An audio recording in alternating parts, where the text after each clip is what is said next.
Bien, alors, dans cette troisième paracha du livre de Shemot, on va enfin assister à ce qu'on a l'habitude d'appeler la fin des plaies.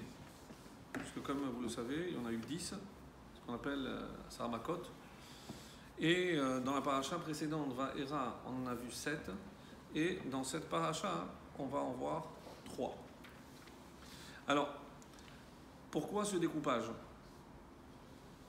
Pourquoi on n'a pas fait 5 et 5 ? Ça aurait été plus équitable, ou alors il y a forcément une raison à cela. Alors, il y a évidemment des raisons à cela, mais sans rentrer dans des profondeurs, puisqu'il y a évidemment plusieurs niveaux de réponse.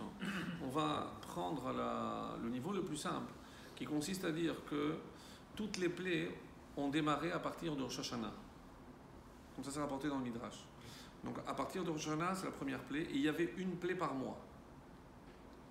Et donc, la particularité des 3 dernières plaies, c'est que les 3 ont eu lieu le dernier mois, le mois de Nissan. Et comme donc c'est un groupe à part, on va dire, ça n'a pas suivi le même procédé que les autres, à savoir c'est pendant un mois, donc une fois qu'on a annoncé, certaines étaient annoncées, d'autres n'étaient pas annoncées, le temps qu'on les arrête, etc. Donc on a avancé au fur et à mesure, jusqu'au moment de Nissan, où il a fallu en quelque sorte envoyer les 3 dernières. Donc ça c'est une explication. Donc, elles n'ont pas suivi le même modèle que les précédentes. Et l'autre explication aussi très intéressante, et on va à un niveau beaucoup plus élevé, c'est que toujours lorsque on entend 7 et 3, c'est évidemment par rapport aux 7 séphirotes et les 3 supérieurs. Chochma, Bina et Da'at. Chabad, ils sont toujours là. Chochma, Bina et Da'at. Et ces 3, donc on sait très bien que comme la semaine, elle a 7 jours, toutes les fêtes ont 7 jours. Donc 7, c'est la plénitude, c'est ce qui correspond à ce monde. Donc le 3, c'est déjà au-delà, au-dessus. Et on va voir que les 3 proviennent d'en haut. Les sauterelles, l'obscurité et la mort. Donc ça n'a plus, c'est plus dans le domaine terrestre, c'est au-dessus, au-dessus. Donc vous allez me dire, oui, bon, les sauterelles, ça reste des animaux, oui, mais c'est symbolisé par le ciel, parce qu'il vient d'en haut. Donc c'est quelque chose qui est au-dessus. Vous allez me dire, oui, la grêle aussi. Je vois. La grêle aussi, certes. C'est pour ça que et pour ne pas faire trop de marche arrière, dans la grêle, il y a une particularité, c'est qu'avant d'envoyer, Moshe dit, et maintenant je vais envoyer et kol makefotai. Donc dans la grêle, il y a quasiment, comme le Kliyakar et autres vont dire, dans la grêle, il y a tout. C'est comme si la grêle, et c'est pour ça qu'à la fin de la grêle, il va dire Chatat yapa, ani ve'ami hareshai. C'est la grêle qui a provoqué la teshuva de Paro. Sauf que, comme Dieu voulait aller jusqu'au bout, donc il ne va pas accepter cette teshuva, même s'il était honnête, en tout cas en apparence il était honnête. Et donc parce qu'il fallait terminer par ces 3-là, qui sont, où est-ce qu'on retrouve également ce découpage de 7 et 3. Pour ceux qui se rappellent de vieux cours qu'on avait fait, lorsque la première fois que Hachem parle à Abraham et lui promet l'héritage de la terre d'Israël, vous verrez là-bas qu'il n'y a pas les 7 peuples, mais 10. Tout de suite, Rashi sent, puisque Rashi connaît, donc Rashi sent qu'il y a ici quelque chose d'inhabituel, et il dit tout de suite, les 3 dernières, c'est pour les temps messianiques. Et effectivement, avec Yehoshua, on va conquérir que 7 peuplades, pas 10. Et les 3 qui restent, c'est aujourd'hui, grosso modo, la Jordanie et tout ce qu'il y a autour, qui nous reviendra en temps et en heure. Et de manière passible. On ne va pas avoir besoin de lever des armes. Donc, pardon ? Le Liban, bien sûr. Bien sûr. Oui, bien sûr. Ce qui était Moab, bon, il y a... Et Rashi donne aussi quelques explications d'ordre géographique, mais bon, on ne va pas s'arrêter, mais simplement, on retrouve cette notion de 7 et 3, curieusement aussi par rapport toujours au temps messianique. Alors, il y a, au-delà donc de cette explication aussi, une très très belle explication que j'ai lue récemment, et qui est du Harizal. Le Harizal nous dit, si on regarde bien dans la Torah, il y a 3 événements qui sont au nombre de 10. les 10 paroles lesquelles de la création, Asara Ma'amarot Nivra Olam, les 10 paroles créatrices, il y a évidemment les 10 plaies et dans la Torah et les 10 commandements. Alors, même si on dit les 10 paroles, les 10 commandements. Donc 3 fois 10. Et, comme certains de nos commentateurs vont le faire remarquer, qu'est-ce qui est la place des 10 plaies?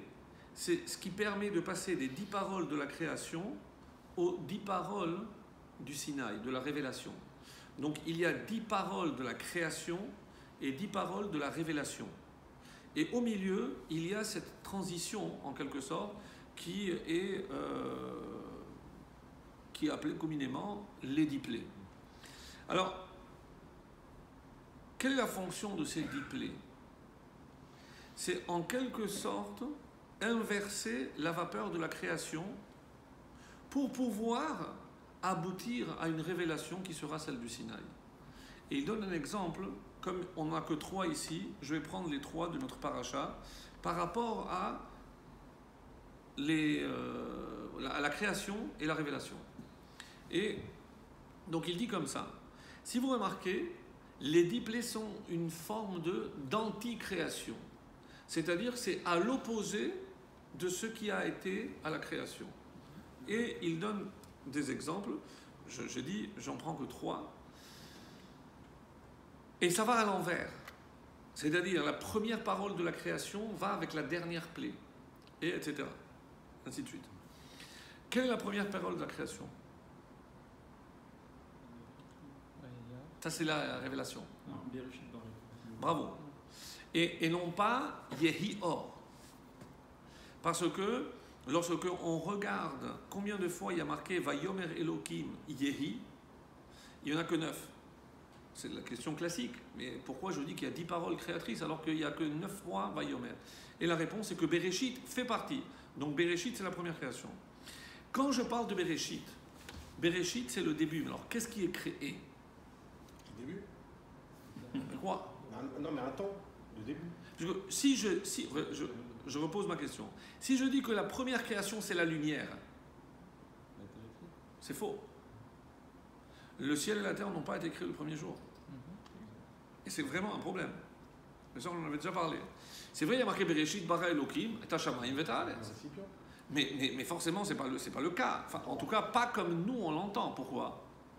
Parce que la terre ne va apparaître qu'après, bien plus tard, lorsque elle émergera de la mer. Et le ciel n'apparaîtra que lorsqu'il séparera, qu'il va appeler l'espace entre les eaux dont les en bas ciel. Shamayim, parce que là-bas il y a de l'eau. Shamayim. Mais le premier jour, il n'y a rien de tout ça. Quelqu'un se rappelle une des réponses qu'on avait apportées à cette question? Ah, vous ne révisez pas. Notre problème, messieurs, c'est la traduction, comme d'habitude. Parce que nous, qu'est-ce qu'on traduit? Bereshit bara Elohim et Hashem et Thalès. Au début, Dieu a créé le ciel et la terre. Bravo, Lille. Ça me rassure. Parce que bara, c'est pas Asa. Rappelez-vous, il y avait 4 niveaux de création. Asiya, Yetzira, Beria et Atzilut. Et chaque partie de la création correspond à un niveau. Donc on comprend bien que lorsque je parle de l'âme, je ne vais pas dire que c'est Asiya, c'est pas palpable.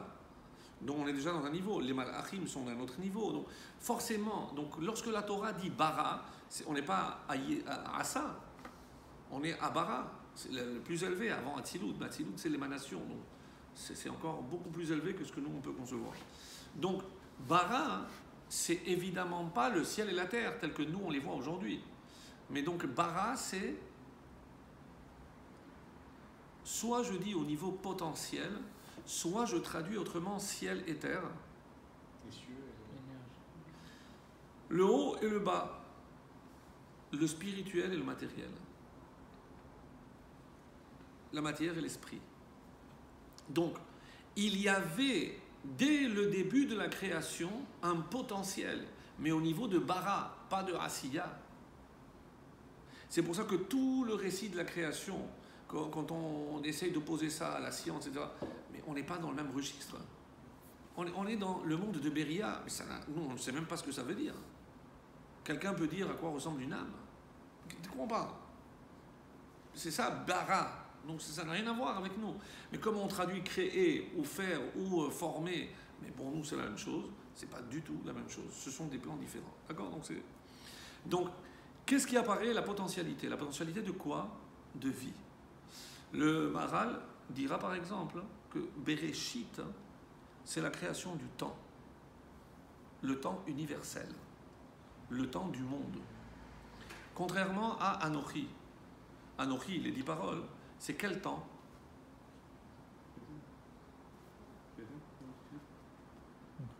Le temps juif. Le temps juif. Ça veut dire quoi le temps juif? C'est-à-dire tout ce qui est soumis au temps, parce que c'est matériel, subit forcément le processus que Dieu a imposé à tout ce qu'il a créé. C'est-à-dire apparition et disparition. Tout ce qui est matériel, de l'ordre de la matière, a une fin. Où sont toutes les grandes nations qui ont foulé ce sol? Ils ont eu leur moment d'apogée et il y a eu la chute, la décadence. Tous les grands empires, toutes les grandes civilisations. Mais pas parce que c'est la loi naturelle. Sauf Israël. Israël n'a pas sa source avec le temps universel. Et on le verra précisément dans cette paracha. Comment on s'est rattaché à un temps qui n'est pas le temps usuel, le temps universel. Ha-chodesh hazeh lachem rosh chodashim. Ce n'est pas par hasard que le premier commandement adressé à l'ensemble du peuple touche précisément la sanctification du temps. C'est là où se sanctifier, c'est séparer.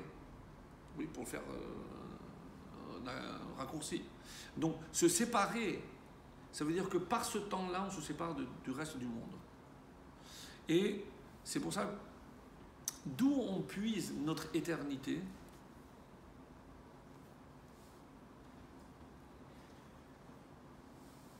Vous voyez pas? On pourrait dire dans la dissociation du temps, puisque après on se renouvelle systématiquement. Avec un temps particulier. Oui. Qu'est-ce qui nous permet de rester toujours connectés à l'éternité? Shabbat. Le Shabbat. Mes amis, le Shabbat est la connexion du peuple juif avec l'éternité. Et comment je sais? Parce que les temps messianiques qui seront éternels sont appelés Yom Shekulo Shabbat. Ça veut dire quoi? Il y a un jour qui est entièrement Shabbat, c'est éternel, pas de fin. Donc, comment je deviens éternel? En m'attachant au Shabbat. C'est ma connexion avec cette source qui est infinie. Alors, donc, Bereshit, c'est la création du temps. Mais qui dit le temps, dit la vie. Parce que, comme nous le disons si bien en hébreu, quand je désigne quelqu'un, je lui donne un nom, Shem. Mais en lui donnant un nom, je lui octroie aussi un lieu géographique. Sham. C'est le même. Shem et Sham. Sham, c'est là-bas. Shem, c'est le nom. Pourquoi? Parce que forcément, ils sont liés. Le nom, l'essence, a un temps, un espace. Si je suis là, je ne peux pas être ailleurs. C'est une forme de... Donc, si je dis que Bereshit, c'est l'apparition de la vie, quel est le contraire? La mort. Mort des premiers-nés. C'est un processus un peu long, donc je résume un Arizal qui, évidemment, vous imaginez, donc, en le simplifiant, en espérant être le plus fidèle à son enseignement. Donc, maintenant, on va passer de notre cran. Ça, c'est simple, c'est le plus simple. Le deuxième, qu'est-ce qu'on a dit? Yehi Or, la lumière. Les ténèbres. Les ténèbres. Il n'y a même pas besoin d'explication. Donc, c'est l'obscurité. C'est vraiment l'antithèse. L'antithèse. Pour bien montrer que Hachem, il peut commencer quelque chose, un processus, mais il peut y mettre un terme. Il peut créer la lumière et l'obscurité. Il peut créer la vie, mais il peut donner la mort. Oui, C'est pas que le terme, c'est le contraire. oui, mais il se trouve que c'est aussi la fin. Mais c'est vrai, c'est vrai. La fin d'une vie, c'est la mort. Une chose sans son contraire. Une chose et son contraire. Une chose et son contraire. C'est pour ça que j'avais dit l'anti-création. Voilà, sans... Excusez-moi, ça sert à quoi tout ça? Pourquoi ce lien? Je vais terminer. Parce que je comprends tout ça, mais pourquoi Hachem il est obligé de montrer cet ordre-là par rapport à Bereshit? Qu'est-ce qu'il veut envoyer comme message? Le message est simple. C'est ça que j'arrive pas à... Parce que au début de la création, il n'y avait pas d'homme.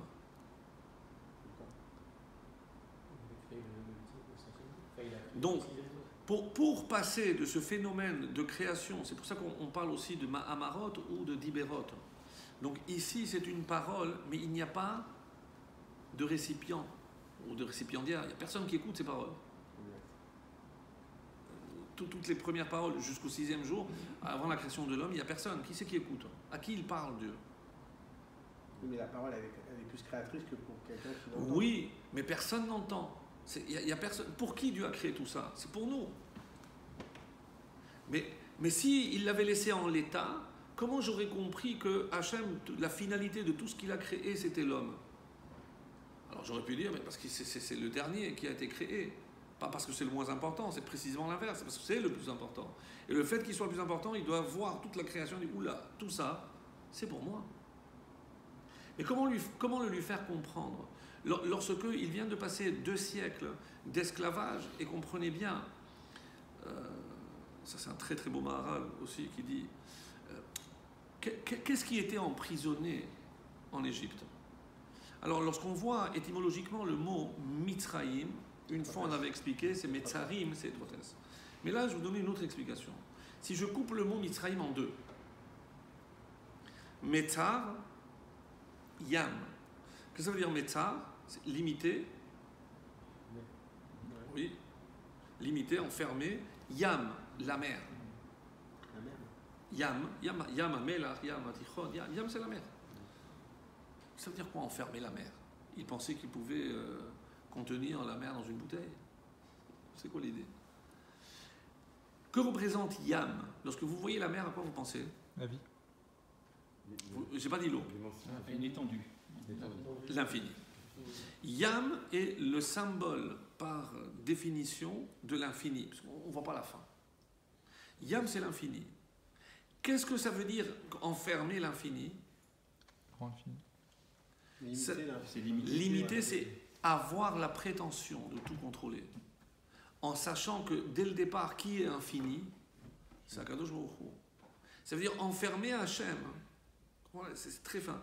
C'est enfermer Hachem, enfermer cet infini. C'est avoir l'illusion de tout pouvoir contrôler. C'est l'homme qui contrôle tout. Qui veut leur prouver qu'il peut enlever ce qu'il a donné. Voilà. Okay. Donc on ne peut pas sortir d'Égypte si on ne se défait pas de ce cancan. Ouais. Carcan. Merci, j'avais quelque chose. Carcan. De ces carcans. Ouais, on va trouver. Et donc, forcément, il fallait ce processus. Mais si je prends Yam et je lis à l'envers, Mi. C'est quoi Mi? C'est qui?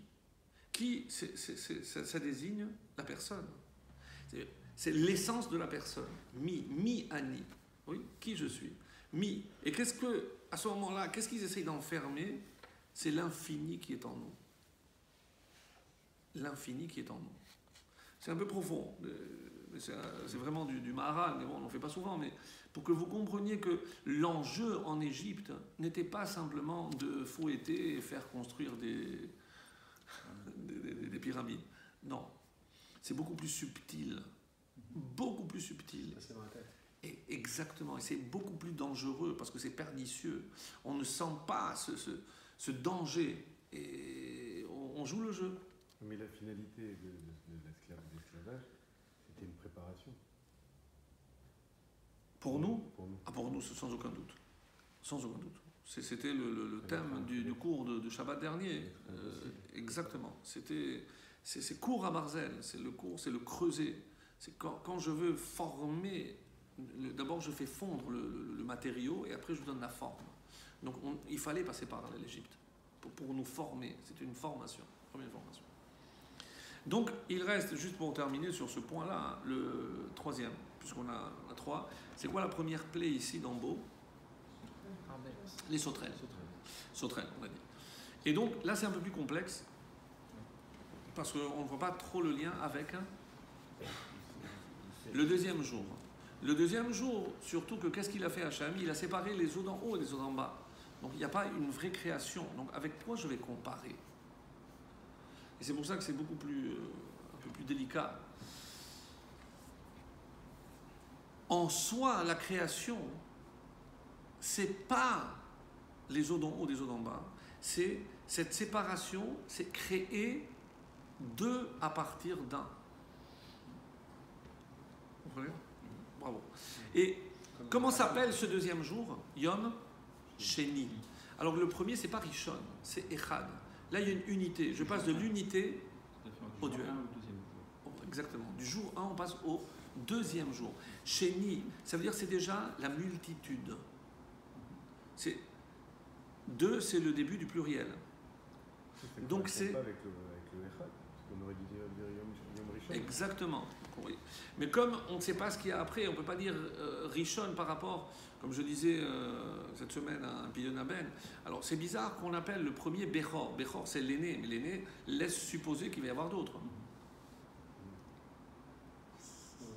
C'est une bracha en soi. C'est appeler le premier Bechor, c'est déjà qu'il annonce. Appeler, oui, c'est appeler à la suite. Ben oui, c'est appeler les autres. Parce que sinon, pourquoi je fais un Pidyon Bechor? Mais Pidyon à Ben. Pourquoi le Bechor?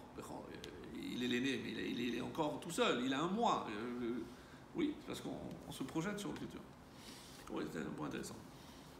Donc, c'est la multitude. C'est pour ça qu'on dit que la dissension apparaît le deuxième jour. La divergence. C'est la multiplication. Donc, c'est Rav. Rav, c'est beaucoup. Et comment on dit en hébreu les sauterelles? Arbé, ça ressemble drôlement à Arbé. Arbé, c'est beaucoup. C'est la multitude. C'est-à-dire, oui, on aurait pu choisir autre chose. Certes, j'imagine qu'il y a d'autres choses plus profondes, mais que je ne maîtrise pas. Donc, simplement, c'est ce que j'ai pu lire, ou en tout cas saisir du peu que j'ai pu voir. Mais on voit que c'est l'apparition de la multitude par rapport à ces animaux, pour que l'on comprenne que c'est Hachem qui multiplie. C'est Hachem qui a voulu cette multiplication. Bien. Après ce petit préambule, j'aimerais passer à partie de la paracha. On n'est pas sur un opposé là. Il faut pas aux deux premiers. J'ai dit que je n'allais pas détailler. Il lâche pas. Il lâche pas.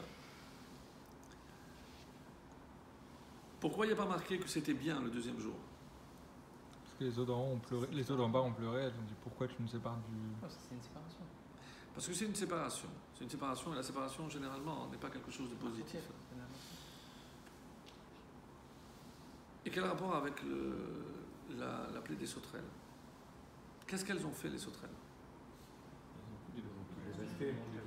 Généralement Hachem, il sépare, mais pour réunir. Là, cette multitude de sauterelles, qu'est-ce qu'elles font? Elles détruisent. Normalement, ce qui vient du ciel, c'est pour faire l'union du ciel et de la terre, la pluie. Donc, mais là, curieusement, ce sont des animaux qui viennent détruire le bas. Alors, comment le haut détruit le bas? C'est à l'opposé de ce qu'Hachem il veut. S'il a séparé ces eaux en vue de leur réunion, d'où le mikvé qui est la source de vie. Et qu'est-ce que c'est le mikvé? La réunion des eaux d'en haut, des eaux en bas, l'eau de pluie et l'eau de source. Donc c'est là cette destruction. Ouais.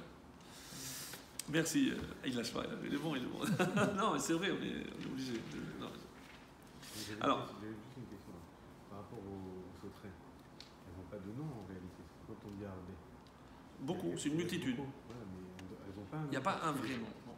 Comme par exemple une grenouille ou une. On lui donne Oui. un nom en hébreu, une grenouille. D'accord, mais une sauterelle, c'est beaucoup. En tout cas, telle que la plaie est appelée ici dans la paracha, on a l'impression qu'il n'y a pas de vrai nom. Alors on va voir dans les animaux permis et interdits qui sont désignés, parce que vous savez qu'il y avait une sorte de sauterelle qui était cachère. Donc on les reconnaissait parce qu'il y avait un signe sur le... Bon, aujourd'hui je ne sais pas si c'est encore toujours le cas, mais en tout cas c'est comme ça que ça rapporte la tradition. Il y a une forme Oyou ou K. Non, pas de publicité. Alors, nous sommes, pour ceux qui veulent suivre, on fait appel au... Donc, paracha de Beau, bien sûr. Donc, le père est Yud-Bet. Ah oui, c'est plus facile. 334. C'est la même?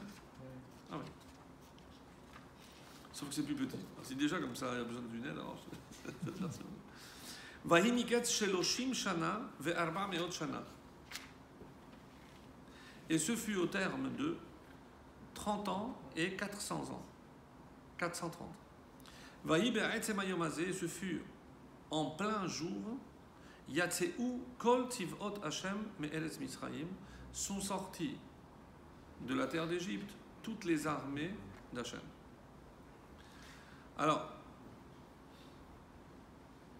ce 430 est problématique. Parce qu'on a toujours entendu 400, comme Dieu avait annoncé à Berit Petavetarim à Abraham. Ensuite, on a parlé de 210. Et ensuite, pour terminer avec 86. Par rapport à la naissance de Myriam. Puisque Myriam, c'est Mérirout, c'est l'amertume. C'est-à-dire, à la naissance de Myriam, a commencé le véritable esclavage. Et si Moshe a quitté l'Égypte à 80 ans, Aaron à 83 et Myriam à 86. Donc, combien de temps véritable d'esclavage il y a eu? 86 ans, les 86 ans de Myriam. Donc, c'est ni 210, ni 400, et encore moins 430. Rashi.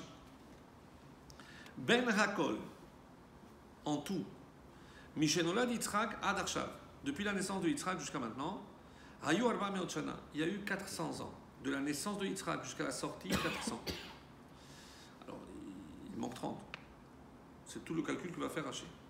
Mishéaya Lozera l'Abraham, dès que Abraham a eu une descendance, Nitkayem ki geri ezaracha. À partir de quand je peux appliquer, parce que ta descendance sera esclave, dès qu'il aura une descendance. Donc la naissance de Yitzhak. Ushloshim shana hayu mishenigzera gezerat ben abetarim atzilonad Yitzhak. Et combien de temps il y a entre la naissance de Yitzhak et l'annonce à Brit ben Abetarim? 30 ans. Donc il avait quel âge Abraham? 70. Puisqu'il a eu Yitzhak à 100 ans, donc au moment de Brit ben Abetarim, il avait 70. Et comme va le faire remarquer le Ramban, au Rabbeinu Bechaye, il y a un problème avec ça. Pourquoi? Parce que quel âge il a à Abraham dans l'Ech Lecha?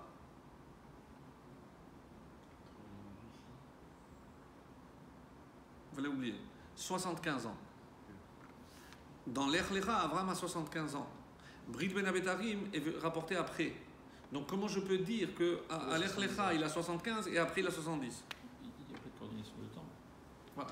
En Mugdam ou Meucha. Et c'est pour ça qu'on est obligé de dire, par rapport à ce Rashi-là, que Brit ben Abetarim était avant que Dieu ne se révèle à lui avec l'Ech Lecha. Vous avez compris le calcul? C'est ce qu'il va dire. Ve'i efshar lomar be'eretz Misraim levada. On ne peut pas dire qu'ils sont passés 430 ans en Égypte. Tout le temps, c'est pas possible. She'are Kehat minaba'im im Yaakov aya. Kehat, le fils de Lévi, est venu avec Yaakov. Tseva chashov. Va et calcule. Kol shenota vechol shenot Amram beno u'shmonim shel Moshe lo timtzam kol kach. Si tu rajoutes les années de Kehat, les années de Moshe et de Amram, il n'y a pas 400, c'est impossible. Je ne peux pas arriver à 400 en calculant depuis leur descente en Égypte. Ve'al kol chach. Donc tu es obligé et contraint de dire Arbe shanim hayu likhat ad shelo yarad le Mitzrayim ve'arbe mishnot Amram nivlaim bishnot Kehat. les âges, elles se chevauchent, puisque Amram est vivant, mais il y a aussi son père encore Kehat. Donc ça ne colle pas. Alors, Veuskakti lomar, et j'ai été contraint de dire, Al Kochar, chez Av She'ar Yeshivot Nikelu Gerut, va afilu Bechevron. C'est que depuis Abraham, tous les séjours où ils n'ont pas été dans un endroit de manière définitive, c'est appelé guerre. C'est-à-dire on est toujours étranger. On est toujours de passage. Ça veut dire. Comme c'est marqué, Asher gar sham Avraham et Yitzhak.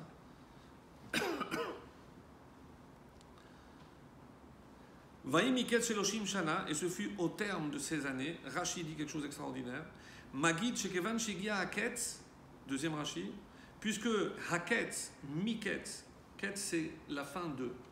Puisque la fin était arrivée, Lorikevan Amakom Keherefraï. Puisque cette fin était arrivée, Dieu ne les a pas retenus le temps d'un battement de paupières. C'est-à-dire, puisque le temps est arrivé, il fallait sortir. À quoi ça dépend? Et c'était quand ce jour, Hamisha Asar Ben Nissan, le 15 Nissan. Baou Malaché Asharet Etzel Abraham le Basero.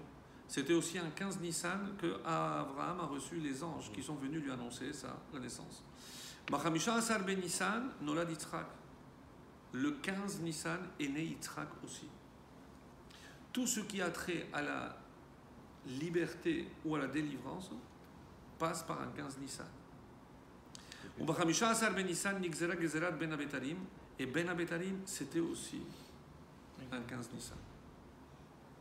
C'est la Mechilta, la source de Rashi dans la Mechilta. Donc c'est incroyable. Allez-y.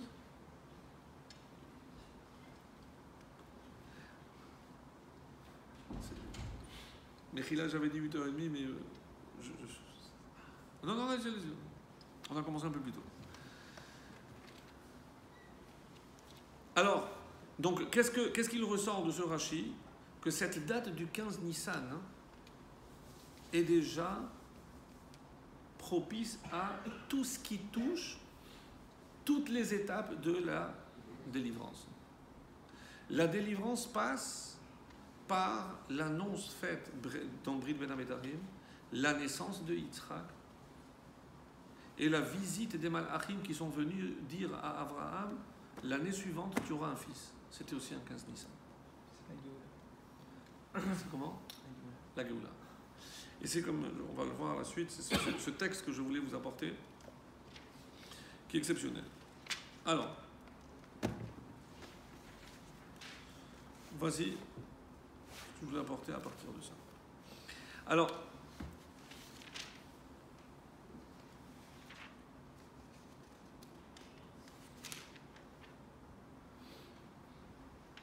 c'est le Kaf-Tet. Alors, j'ai un problème et vous allez voir lequel.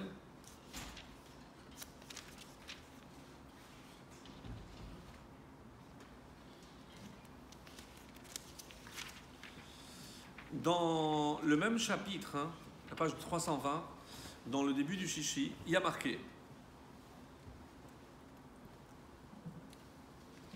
Il y a marqué.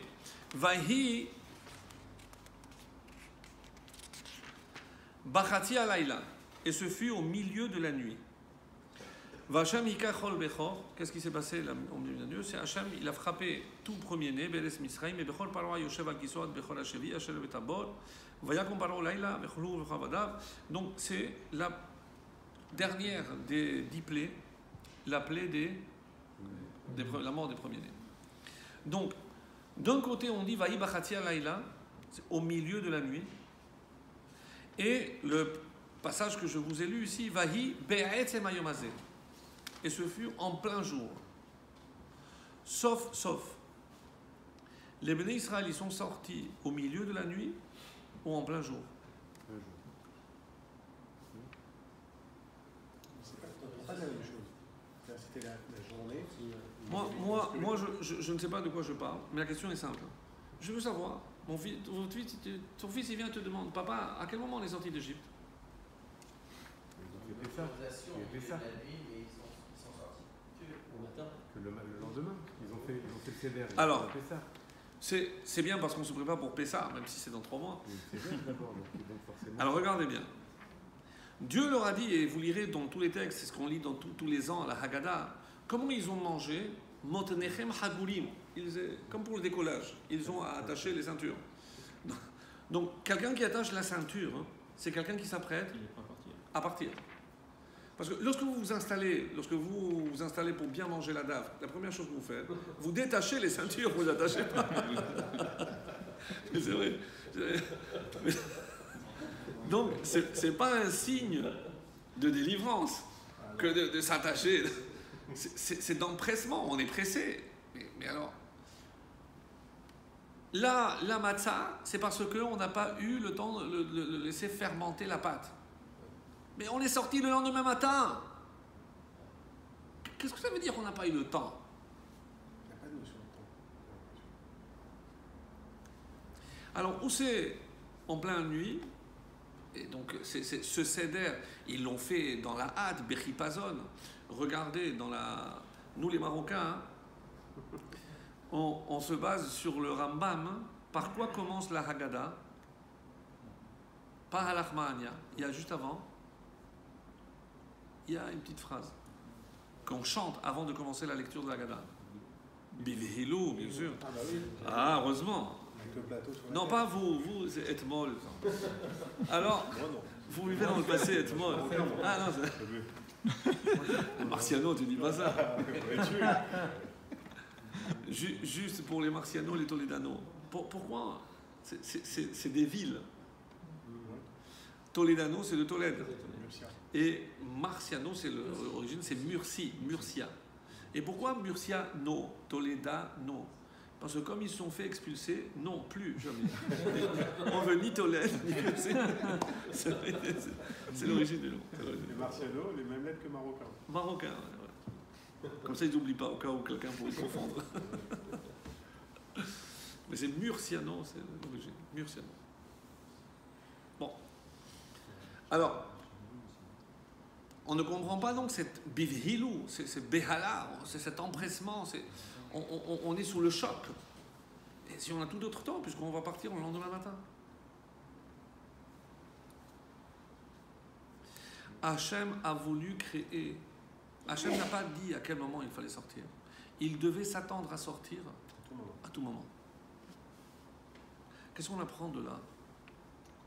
Quand le juif doit toujours vivre en un élan, en désirant, vraiment sur le qui-vive, en espérant chaque instant que le Mashiach va venir. On raconte sur le Chafetz Chaim qu'il avait suspendu une tenue pour le Mashiach. Connu ça. Et chez les Chassidim, lorsqu'ils font une carte d'invitation, qu'est-ce qu'ils disent? Si d'ici cette date le Mashiach ne vient pas pour qu'on se retrouve tous à Jérusalem, alors le mariage aura lieu. Mais aujourd'hui, certains le font. C'est très beau. C'est vraiment vivre avec cette espérance de vraiment tipit à l'Ishua. Oui, j'attends instamment. Alors c'est vrai qu'on s'endort, on est un petit peu en léthargie. On oublie ce qu'on doit espérer, on ne sait plus quoi espérer. C'est pour ça que ce mois de Shevat, qui est symbolisé par l'arbre, où est-ce qu'on retrouve ce symbole de l'arbre? Ne me dites pas le paradis. Mais en relation avec la délivrance.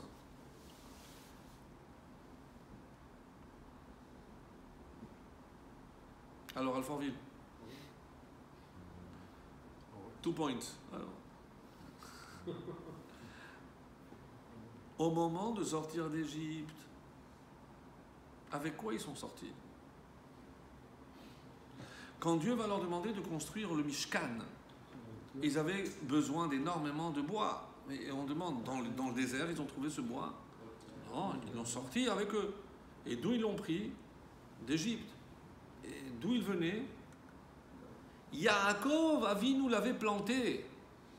Yaakov Avinu avait planté des arbres et il leur a dit à ses enfants, Sachez que lorsque vous quitterez cette terre, vous prendrez tous ces arbres. Qui est sorti d'Égypte? Celui qui, chaque fois qu'il regardait l'arbre, il a dit je vais sortir. Et il arrosait. Il entretenait l'espoir messianique. Ceux qui ne sont pas sortis, ceux qui passaient de manière indifférente devant ces arbres, ils ont perdu cet espoir-là. C'est pour ça que ce qui est très beau, c'est que l'arbre est toujours le symbole de cette espérance. Comment je le vois aujourd'hui concrètement? Avot de Rabbi Nathan. C'est un ouvrage, ça s'appelle comme ça. Avot de Rabbi Nathan. Comment dire Avot de Rabbi Nathan. Et au nom de Rabbi Yochanan ben Zakkai, il est rapporté que s'il y a quelqu'un qui est en train de planter, il a un plant dans sa main, il s'apprête à planter un arbre en Israël, un arbre fruitier, et on annonce le Mashiach est là. Lui, il interdit. On lui a posé la question, pourquoi? Il lui a dit parce que ce qu'il fait, c'est la même chose que recevoir le Mashiach. Ça fait allusion à une prophétie qu'un des signes précurseurs de la venue du Mashiach, c'est lorsque la terre d'Israël recommencera à fleurir. Donc, le fait de planter un arbre, c'est faire un geste pour hâter la venue du Mashiach. Donc, ce que tu es en train de faire ou aller le recevoir, c'est pareil. Et vous comprenez l'importance de cette petite fête de Toubi Shvat qui est tellement discrète, tellement voilée, il n'y a rien de spécial, mais parce que tout est masqué, tout est dissimulé, parce que c'est directement lié avec la venue du Mashiach. Et avec l'arbre. Le soir de Toubi Shvat, qu'est-ce qu'on va faire? On va manger des fruits de l'arbre. Comme qui? C'est le retour au Gan Eden, où on se nourrira à nouveau que des fruits de l'arbre, comme Adam Arishon. C'est une des conséquences de la faute, c'est qu'il y a des arbres aujourd'hui qui ne produisent pas de fruits. Mais comme il y a des hommes, et la majorité sur Terre, ils ne sont là, et ils sont là, mais ils n'œuvrent pas pour le bien de l'humanité, pour l'histoire humaine. Personne. Et ça, c'est le plus grand nombre d'arbres. Mais il y a des arbres qui sont fruitiers. Nous, le peuple juif. Quand on dit qu'il y a Adam, qui est comme l'arbre des champs qui donne des fruits, Adam, c'est celui qui est appelé Adam. Et qu'a dit Rabbi Yochanan ben Zakkai, Rabbi Shimon bar Yochai, Adam qui rouille Adam. C'est vous qui êtes appelé Adam. Donc Adam, c'est nous, le peuple juif. Donc pourquoi? Parce que tout ce qu'on fait a une incidence ou positive ou l'inverse, sur le monde et le fonctionnement du monde. Il n'y a que nous qui avons cette puissance, qui sommes dotés de cette capacité d'influencer pour le bien ou pour le mal la marche du monde. Que nous. Que nous. C'est colossal, hein? C'est colossal. Alors, un enseignement ici du Rabbi, très joli, qui dit אחד הדברים הייחודים ליציאת מצרים הוא העובדה שהתורה מציינת את הרגע המדויק שבו התרחשה. Alors, la Torah va insister sur le moment précis de la sortie. התחלת הגאולה הייתה, donc c'est comme si elle avait eu en deux étapes. בחצי הלילה, au milieu de la nuit, c'est le début, comme on a dit.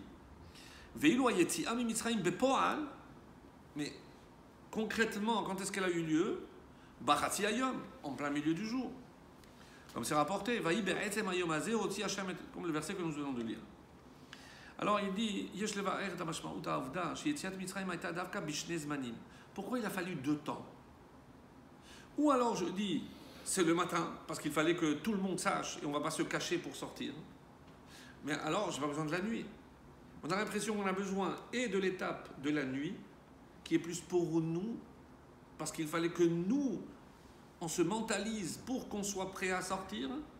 Et le matin, c'est plus pour les Égyptiens. Je vois là, on ne se cache pas, on ne va pas partir la nuit comme des voleurs. On part en journée, au vu et su tout le monde. Alors il dit comme ça. Ça a un lien avec Avodato Ruhanit Shel Ha'adam. C'est directement lié avec son travail spirituel. C'est-à-dire, Chati alayla vechati hayom hem shnei hafachim. Si je dis en milieu de la nuit ou en plein jour, c'est exactement l'inverse. On est encore dans les contraires.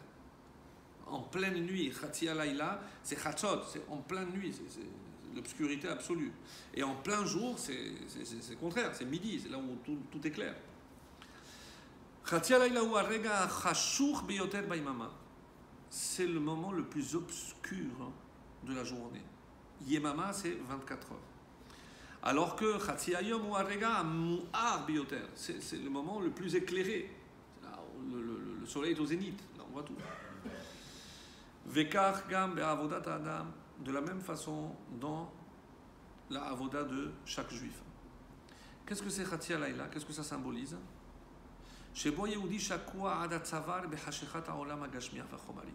C'est-à-dire c'est lorsque lui-même il se trouve dans l'obscurité. L'obscurité, ça peut être une épreuve dont on a du mal à se sortir. L'obscurité, ça peut être aussi une incompréhension. L'obscurité, ça peut être lorsqu'on est complètement absorbé par ce monde matériel et ses exigences. Ve'ilu Chatzi Hayom, et l'inverse. Qu'est-ce que c'est Chatzi Hayom?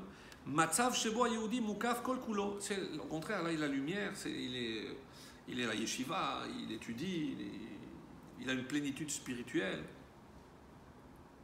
Alors qu'est-ce qu'on ne comprend pas?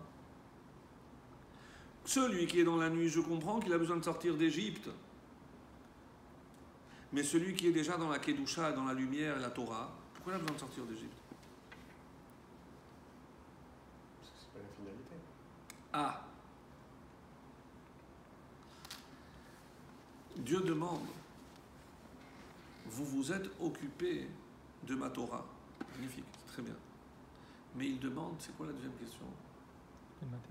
Est-ce que vous vous êtes occupé de ma malchoute, de ma royauté?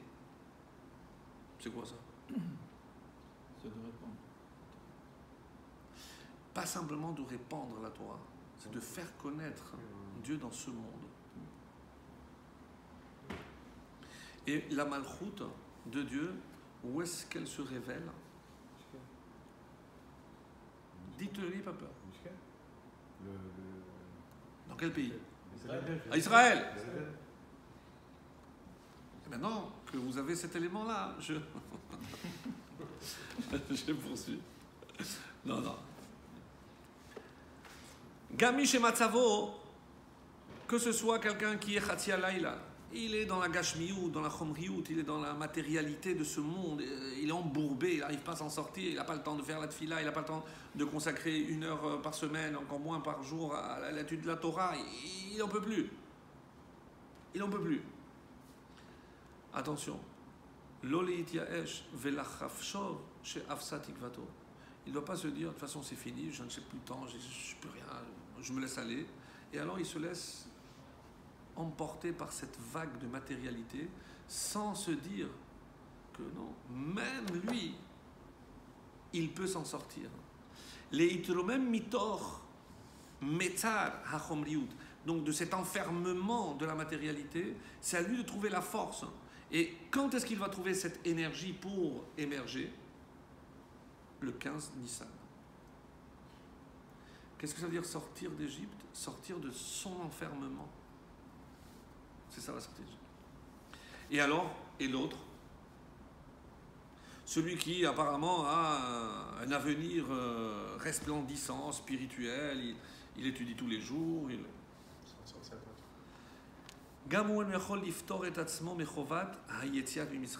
Même lui, il doit sortir d'Égypte. Quelle Égypte? Je suis bien. Mais on est bien à Londres. On est bien en Anvers. Anvers, c'est mieux qu'Israël. En plus, tout le monde est riche là-bas.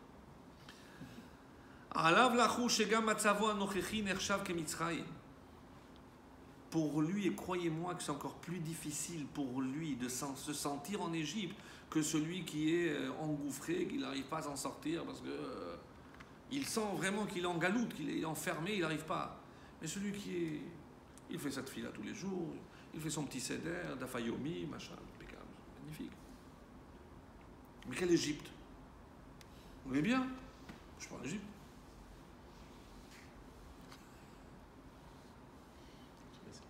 ולכן עליו לצאת ממצב זה ולהתעלות לדרגה נעלית עוד יותר בבחינת הלכו מחיל חיים.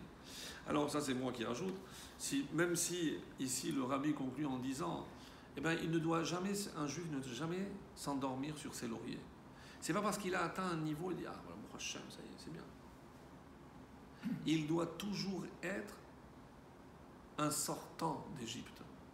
Et pour être un sortant, il faut être un battant. Ne pas se dire ça y est, j'ai atteint mon quota. Je fais... On l'est avec Yaakov. Exactement, Vaïdiesh Yaakov, il a voulu s'installer. Toi, tu vas pas pour ça. Mais parce que la tendance naturelle de l'homme, c'est aller vers la facilité. Et la routine. On a notre petite routine. On vient me dire, ah, c'est magnifique, j'étais à New York. Vous vous rendez compte, dans le train, ils font la tefila, ils étudient. C'est magnifique. Je dis, mais c'est triste à pleurer. Mais pourquoi? Au contraire, vous n'êtes pas content? Je dis, non. Parce que pourquoi ils sont obligés de faire ça dans le train? Parce qu'ils vont aller travailler à Manhattan, les finances. Je dis, mais qui a dit que c'est ça la vie qu'on doit mener? C'est pas parce qu'on est en plein jour, parce qu'on a fait la tefila, on l'a étudié, ça y est, on a tout là. C'est marqué là. Lui aussi doit sortir d'Égypte. Et à se demander si c'est pas plus difficile. À se demander si c'est pas plus difficile. Bon. Ça, on laisse la question en suspens. Chacun répondra à sa propre question. Parce que je voulais voir avec vous autre chose. En vous lisant aussi un sforno que j'ai préparé par ici. Voilà. Alors, le verset d'après, même bête, 336. L'el shimurim hu. C'est une nuit shimurim, de protection, de garde. L'Hachem, pour Hachem. Leotiam me eretz Misraim, pour les faire sortir d'Égypte. Hu alayla hazel Hachem, c'est cette nuit-là qui est à Dieu. Shimurim lechol bnei Israël ledorotam. C'est une garde, une protection pour tous les enfants d'Israël, les dorotam, pour toutes les générations. C'est-à-dire qu'il y a une force particulière. Cette nuit-là, on parle de quelle nuit? Du 15 Nissan, du Seder, où il y a une protection surnaturelle. Et pour tout le monde, pas que moi. Quel type de protection? Ah, on va voir. Pardon? Il y a des choses qui arrivent comme ça. Alors regardez Rashi, comme toujours, éclairant et magnifique. L'el shimurim, une nuit de garde, de protection. She'aya kadosh baruch hu shomer umetzape lo lekayem avtachato, parce que Hachem, il observait, il protégeait, umetzape, il attendait lekayem avtachato pour accomplir sa promesse. Leotiam eretz Misraim oyaze. Hu alayla she'amar le'Avraham. Lorsqu'il a dit à Abraham, Balayla haze ani goel et banecha, cette nuit-là, je ferai sortir, je délivrerai tes enfants. C'est quelle nuit? Cette nuit. Donc elle est déjà prédisposée à cela. Shimurim lechol ben Israël dorotam, c'est-à-dire les dorotam, Rashi toujours, Meshumar uva minamazikin. Elle est tellement protégée que personne ne peut faire du mal aux Juifs.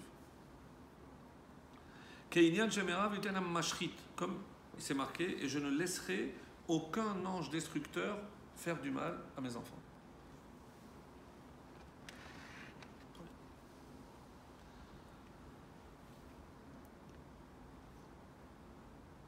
Balatourim, on ouvre grand les oreilles et on écoute ce maître incontestable. Shimurim, oui, comme il a dit, l'el shimurim, une nuit de protection. Shnaim bamasoret, cette expression, tu l'as, hein, Balatourim? Cette expression se trouve 2 fois dans toute la tradition écrite. Quand? L'el shimurim, ici chez nous, shimurim lechol bnei Israël.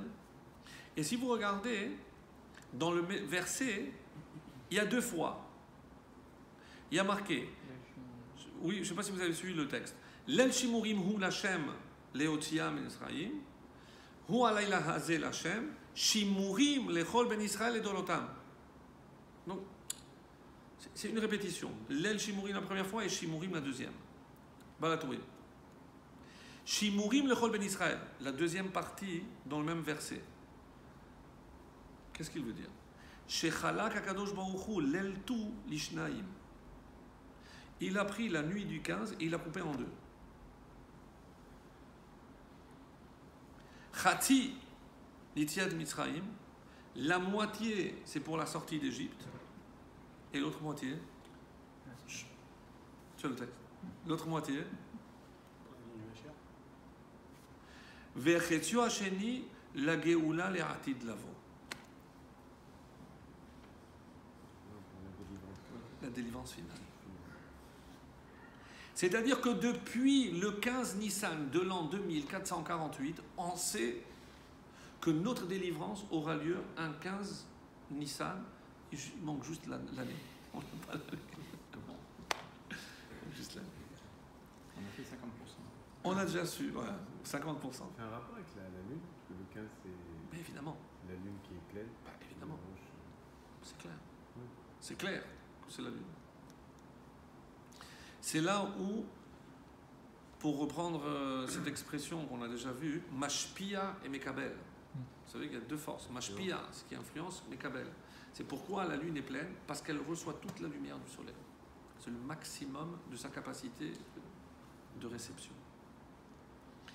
Le Sforno, un des grands maîtres du commentaire biblique, ce n'est pas tellement son genre, mais ici il va aussi nous étonner parce qu'on a l'impression qu'il s'est mis d'accord avec le Balatourim et c'est pas son genre habituel. Donc lui, souvent, il est très pratique, il est très terre à terre, etc.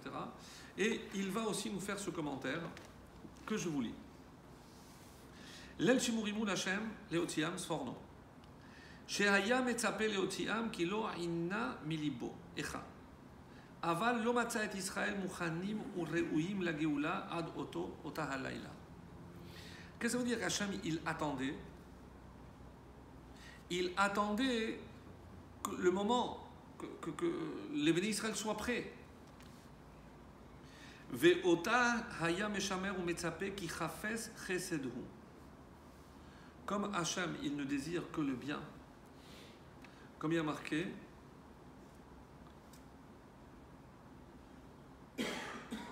Chesed yesovevenu. C'est le bien, il l'entoure. Pour le début, j'ai oublié. C'est que dans la volonté d'Hachem, c'est uniquement de faire du chesed.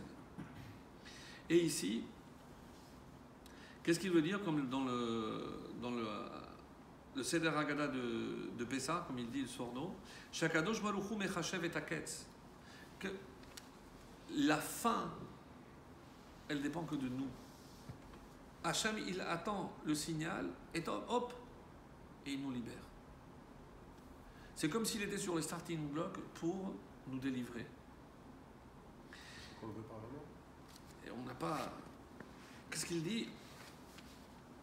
L'Omatza et Israël Mouchanim, il n'était pas prêt, ou Re'uyim la Géoula. Si tant qu'on n'est pas prêt, on ne mérite pas la Géoula. Et comment il va les préparer? En tout cas ici, c'est à travers toutes les ordres qu'il va leur donner, préparer la ceinture. C'est-à-dire, qui va véritablement se préparer à la sortie? Voilà, je vais vous dire, ce soir vous êtes libre. Ah bon? Ça fait 210 ans, ça fait long, hein, tu es sûr?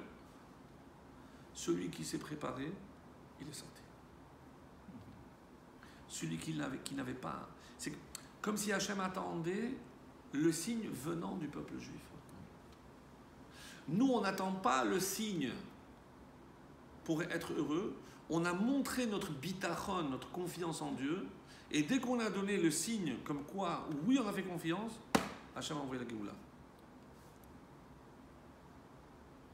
Vous comprenez ce que ça veut dire pour nous? C'est que si on ne montre pas qu'on y croit, on ne le verra jamais. La suite du Sforno. Ou alayla hazeh lel Hashem shimurim. Uchmo, écoutez bien, c'est magnifique ce qu'il rajoute. Uchmo she'aya meshamer umetzape ligoulat Israël kol yemei galutam b'Mitzrayim. Combien? 86, 210, ce que vous voulez. Mais Hachem, qu'est-ce qu'il faisait pendant ce temps-là? Metzapé, il attendait une chose. Il attendait de pouvoir les libérer. Il était là en attendant. Ve'lachen yechake Hachem lachanotchem. Et qu'est-ce qui a marqué la suite? Lechol ben Israël dorotam ke omram benisan nig alou. C'est rapporté dans la Masechet Rosh Hashanah. Benisan nig alou benisan atidin lehikael. Ça veut dire que de la même façon que Hachem a attendu ces 210 ans en Égypte, le moment idéal, opportun pour nous faire sortir, ça fait 1950 ans que lui se tient prêt pour nous libérer. Pourquoi 1950? Destruction du deuxième temple. Comme on l'a dit, à Tisha B'Av, on compte tous les ans combien de temps ça fait que le temple a été détruit. 1950 ans. Les Romains. Par les Romains. Par Titus. Donc, et c'est ce qu'il veut nous dire ici, le Soroban, c'est que de la même façon qu'Hachem était impatient de nous libérer, et il attendait chaque jour pour nous libérer, ça n'a duré que 210, 86, ça fait 1950. Il avait prévu nous envoyer là-bas aussi. Oui, tout à fait. Et ça, on avait expliqué que les 4 exils étaient pour nous différentes étapes dans notre formation. Ou alors, comme c'est le Kliyakar, j'avais dit, Kliyakar qui explique, c'est de la même façon qu'il y a différentes étapes dans la sortie d'Égypte. D'abord, mitachat sivlot Mitzrayim. D'abord, un apaisement dans la dureté du travail. Ensuite, liberté géographique. Ensuite, liberté psychologique. Et la 4e étape, on avait expliqué, Shabbat, c'est Matan Torah. Matan Torah. Et une belle explication que je reprends parce qu'elle est extrêmement importante, c'est Sivlot en hébreu, c'est soit la dureté, parce que sa balle, c'est celui qui porte, il porte un fardeau, mais c'est aussi quelqu'un qui s'habitue à quelque chose. C'est quelqu'un qui va développer une certaine tolérance à. Oui, comme une fois qu'on est immunisé, ben on est. Donc, mitachat sivlot Misraïm, le pire qui puisse arriver à un juif, c'est pas d'être esclave. C'est le plus important. De s'habituer à son statut d'esclave. S'habituer à son statut d'exilé. Eh ben, on se fait balloter d'un pays à l'autre. Ben, ça fait 2000 ans que ça dure.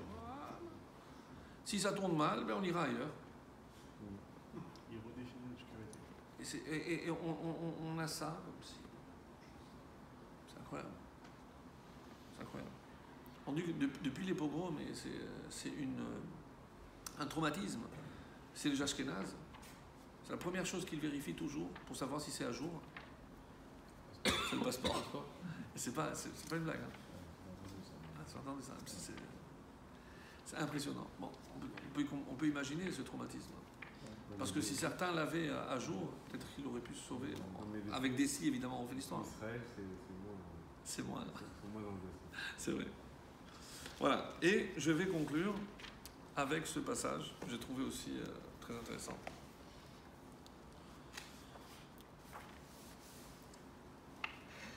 On a dit,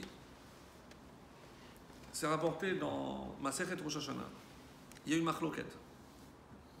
Il y a toujours une machloket entre Rabbi, les deux qui sont toujours Rabbi Eliezer et Rabbi Yoshua. Ils n'étaient pas en accord si le monde a été créé en Nissan ou en Tishri, vous connaissez. Et Rabbi Eliezer dit en Tishri, Rabbi Yoshua dit en Nissan. Et ils continuent à discuter. Rabbi Eliezer Omer, Benissan Nig'alou, c'est ce que je viens de lire dans le Sforno, qui est rapporté dans Rosh Hashanah. À Nissan, on a été libéré. Ou Betishri atidin leigael. Et que dit Rabbi Eliezer? Lui, c'est toujours Tishri. Rappelez-vous, Eliezer, c'est Aleph, le premier mois. Mais la Géoula finale, elle aura lieu en Tishri. Rabbi Yusha dit non. Benissan Nigalou, ils ont été libérés en Nissan, ou Benissan Atidin Nigael. Et ce qui a été rapporté par le Sforno, et c'est l'avis général, à savoir qu'on a été libéré à Nissan et puis on sera libéré à Nissan. Maïtama, quelle en est la raison? Amar Kra, la preuve est dans un pasouk. Kra, c'est le texte. L'El Shimurim, c'est marqué que c'est une nuit de protection. Et on a vu les Dorotam, donc même pour l'avenir. Laila Hammeshumar Uba Mesheshet Yeme Bereshit. Cette nuit-là est déjà prédestinée à ce qu'elle va être depuis les 6 jours de la création. Quel rapport avec les 6 jours de la création? C'est ce que va demander le rabbi. Dans Igrot HaKodesh. C'est un passage bien connu, j'aime beaucoup. Des fois, bon, c'est moi qui sélectionne, il y a beaucoup de textes. Ça se veut un commentaire sur Rashi.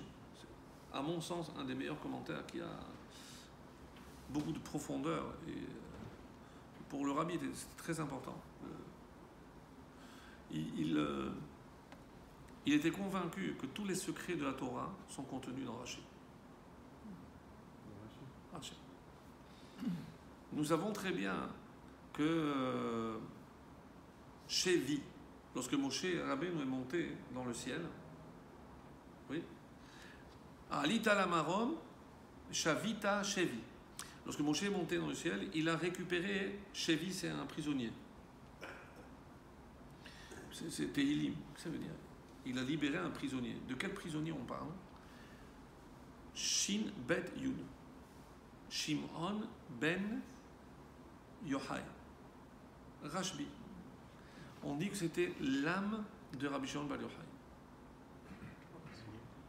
Pourquoi emprisonné? Parce que c'est lui qui allait révéler les secrets de la Torah. Et comment il s'appelait le père de Rashi?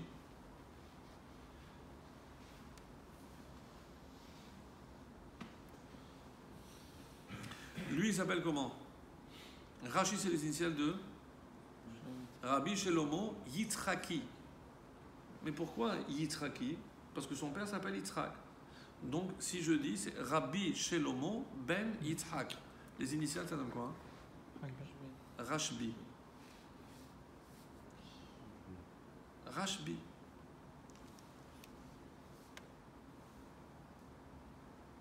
Donc, lui aussi, il porte les mêmes initiales que Rabbi Shimon ben Yochai. Donc, et les chassidim vont plus loin, parce que qui c'est qui a révélé également?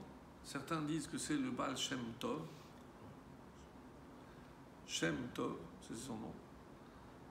Ou alors, Shneor Zalman, c'est le Shin aussi. Et j'ai oublié comment s'appelait son père, mais il y en a qui disent que c'est Shevi aussi, Shneor Ben, et il y avait son nom qui s'appelait. Je vérifierai pour vous. Parce que c'est toutes les étapes de la révélation des profondeurs de la Torah. Comme ça, c'est marqué. Donc, c'est sûr que pour celui qui sait lire Rashi, il y a tout. Il y a tout dans Rashi. Il y a tout dans Rashi. La question qu'on peut se poser,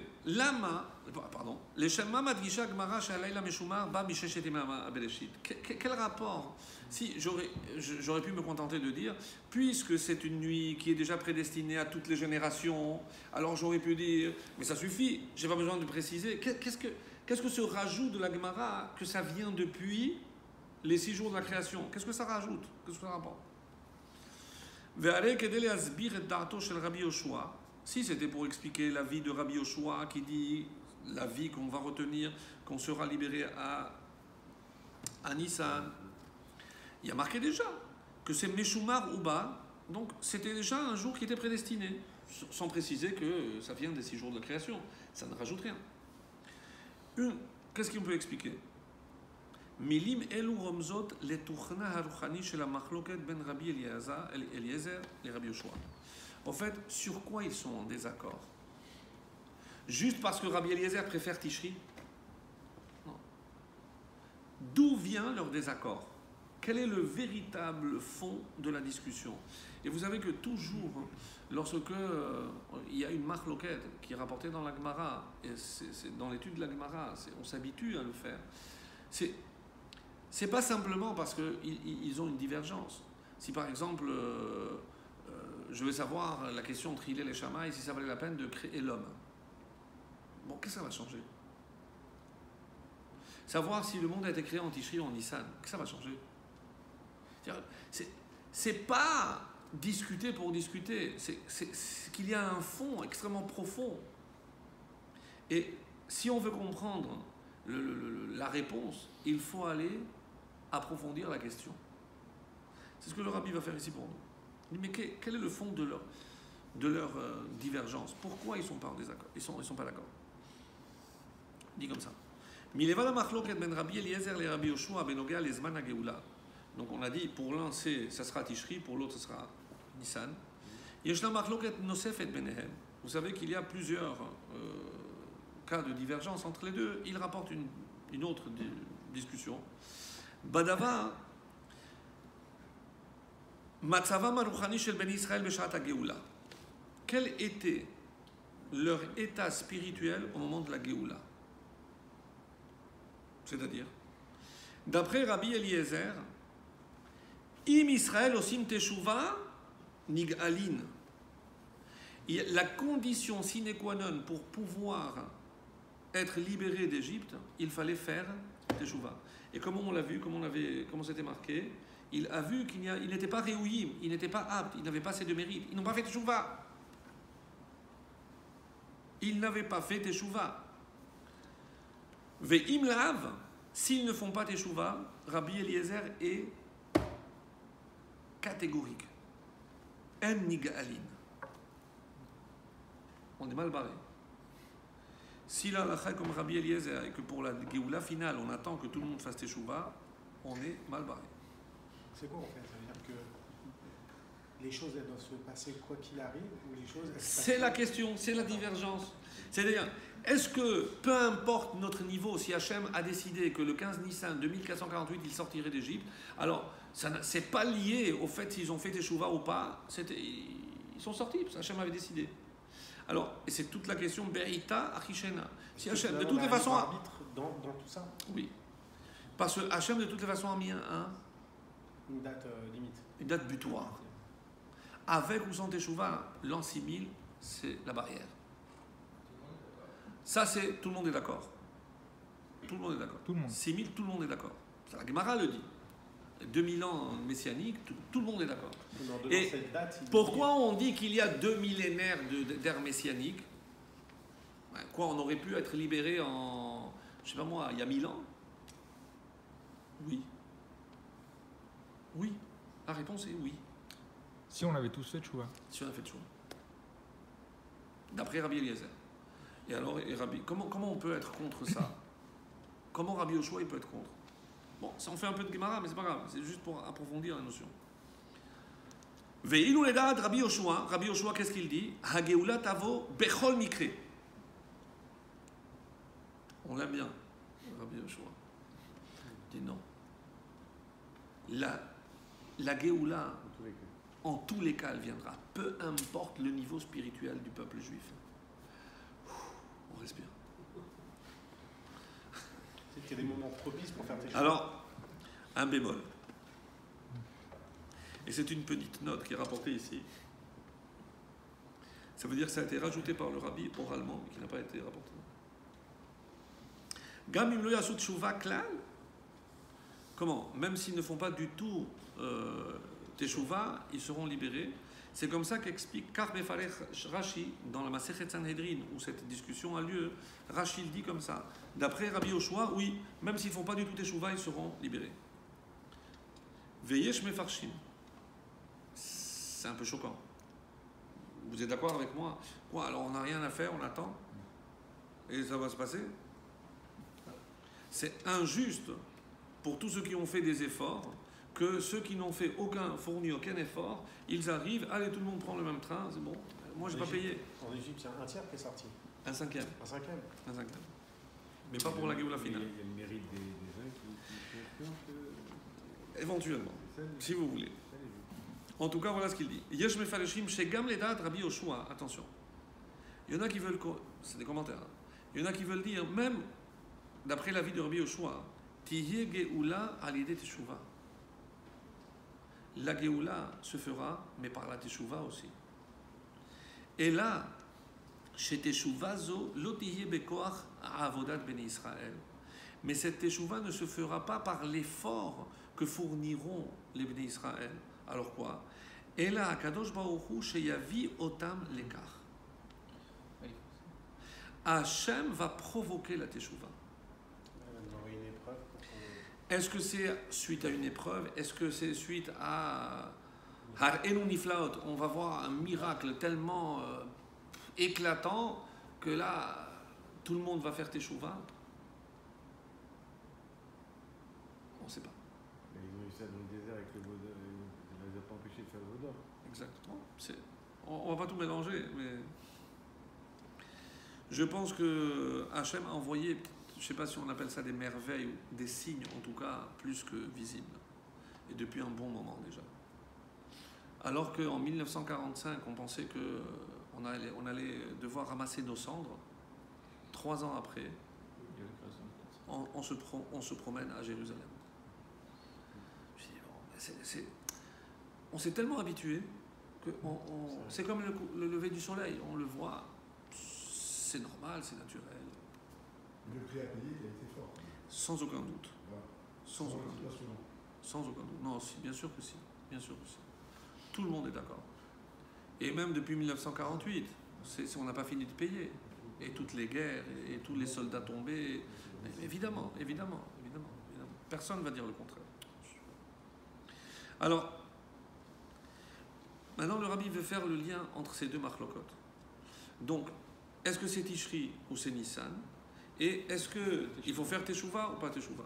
Regardez comme c'est beau. Je trouve ça beau. Rabbi Eliezer, qu'est-ce qu'il pense? Chez Ageoula Teluya Behazaratam chez Bnei Israël Betshuvah. Comme on l'a dit que Rabbi Eliezer, il fait dépendre la Geoula de la Teshuvah.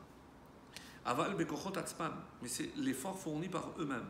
Pas comme on a vu que Dieu va inciter les autres à le faire. Velachen, les Darto, Hageoula. Et c'est pour ça que d'après lui, la Géoula ne peut avoir lieu que le mois de Tishri. Pourquoi? Parce que ce mois, le Chodesh Tishri, Shebe Merkazo Avodat Adam Teshuva ou Tfila.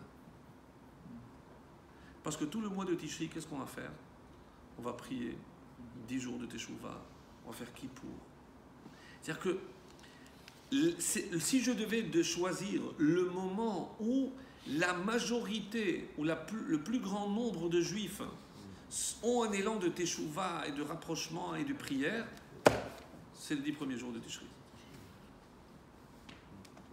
Donc comme il faudra la teshuva pour provoquer la Géoula, donc quel est le moment le plus propice où tout le monde va faire teshuva? C'est Tishri, à Kippour. Donc c'est le mois de Tishri. C'est logique. Donc pour lui ça se tient parfaitement. Alors maintenant reste pour Nissan. C'est toujours, lorsqu'on étudie la Gemara et on voit les arguments de l'un, après on comprend vraiment de l'autre. Et comme ça, on fait... Et après, il y a une différence entre le moment où on sortira et le moment où ça commence. C'est évident. Donc ça peut commencer à Tishri et... Exactement. Comme à la sortie d'Égypte, il y a eu le commencement qui est la nuit et l'aboutissement qui est le jour. Oui, certes.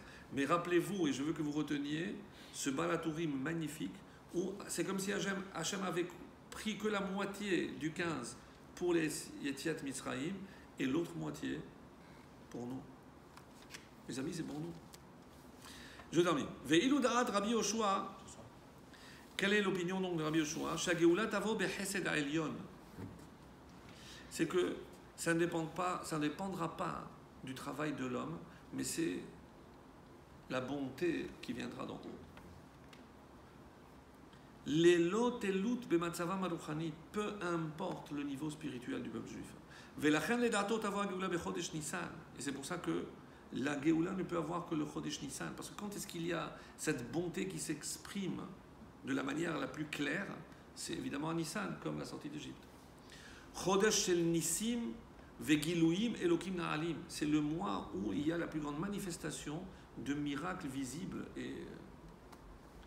et clairs. She'enam teluim ba'avodat adam. Keshem she'yetziat Mitzrayim, de la même façon que la sortie d'Égypte qui a eu lieu ce mois-là. Lo hayta telua b'matzavam haruchani, comme on vient de le démontrer avec les commentaires qu'on a lus, ça ne dépendait pas du niveau, parce que on ne peut pas dire que parce qu'ils avaient atteint un tel niveau que Hachem les a fait sauver, les a fait sortir. Pas du tout. Ça ne dépend que le chesed d'Hachem. Haboté arbachem chesed yisovenu. C'est celui qui met sa confiance en Dieu. Chesed Yesovenu. Il sera entouré et protégé que par le Chesed. Et c'est pour ça que la Gemara maintenant, et on termine, parce que quelle question est restée? Pourquoi on a dit Misheshetime Bereshit? Pourquoi la Gemara a dit depuis les 6 jours de la création? Quel rapport avec la réponse? Keshem Shebriat Haolam Besheshetime Bereshit Aïta Bechasdo Shel HaKadosh Baruch Hu. Quelle est la définition quand on dit mais pourquoi Dieu a créé le monde? Olam Chesed Ibané. Qu'est-ce qui a permis au monde de se construire? Que le Chesed. C'est uniquement l'élan de Chesed, de bonté d'Hachem. Rien d'autre. Vélo et c'est sûr que c'est pas lié, les 6 jours de la création n'étaient pas liés à l'homme. Pourquoi? Parce qu'il n'y avait pas d'homme. Alors, car tavogam ageula bechesed elion de l'otlut ba'avodat bedadam. De la même façon que ces 6 jours de la création sont marqués par le sceau du chesed, de la bonté divine. Donc c'est pour ça quand on lit la Gemara, Laila hameshumar uba mesheshet eme bereshit. C'est-à-dire, où est-ce qu'elle va puiser justement cette énergie pour libérer le peuple juif? C'est des 6 jours de la création. Et elle s'appelle comment cette énergie? Le chesed. C'est la bonté. Pas par mérite. Pas par mérite. Pas par mérite. Il faut juste espérer que ce quota de chesed d'Akadosh Baruch Hu arrivera bientôt à son plein et qu'on verra les effets de ce chesed le plus vite possible. Amen. Amen.